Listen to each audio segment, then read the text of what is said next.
Mesdames et messieurs, bonjour et bienvenue sur Zone Total Sport.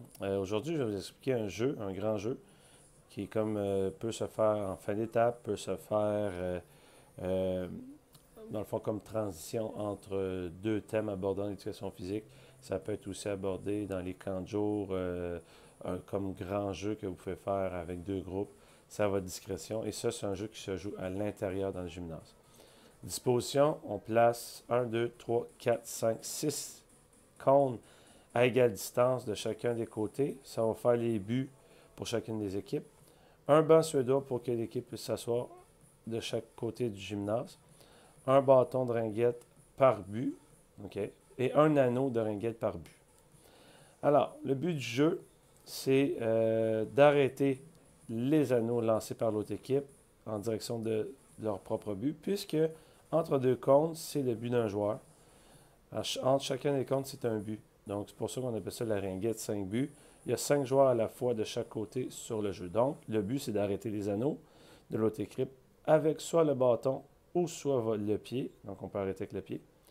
Et le but, c'est de lancer dans le but adverse pour éliminer le joueur qui protège le but. Alors, disposition, c'est par le groupe en deux. Une équipe qui est sur le banc ici, une autre équipe sur le banc. On place 5 joueurs sur le jeu, puisque 5 espaces. Chacun des joueurs est obligé de porter des lunettes. C'est obligatoire. En tout cas, dans une commission scolaire, c'est obligatoire. Puis je vous suggère fortement aussi de mentionner que le bâton ne doit pas dépasser la hauteur des genoux et de finir le mouvement du bâton vers l'avant et non en faisant des mouvements circulaires pour éviter des blessures. Donc, lunettes obligatoires. Les 5 joueurs sont sur le jeu et lance les anneaux dans n'importe quel des 5 autres buts. Donc, si par exemple ici il lance l'anneau et l'anneau entre dans le but, la personne qui est ici, qu'est-ce qu'elle fait?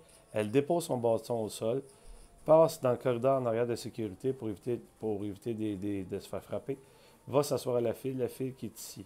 La première personne au bout du banc ici, c'est elle qui a le droit d'aller prendre la place du joueur éliminé. Donc, fait le tour par en arrière, intègre la place et peut jouer. Il est opérationnel à partir du moment où il a mis ses lunettes et il a le bâton dans les mains et est droit. Parce que souvent, il y en a qui sont brillants. Dans le fond, il voit la personne, il prend le bâton et tire tout de suite dans le but. Et c'est un petit peu injuste pour la personne qui prend place. Donc, lui donner une petite chance. Prend son bâton, se lève debout et après ça, les autres peuvent tirer en direction de son but. Ce qui est beau là-dedans, c'est qu'on peut éliminer n'importe qui de l'autre équipe. N'importe qui. Et voilà. Donc, c'était le jeu pour la ringuette 5 buts.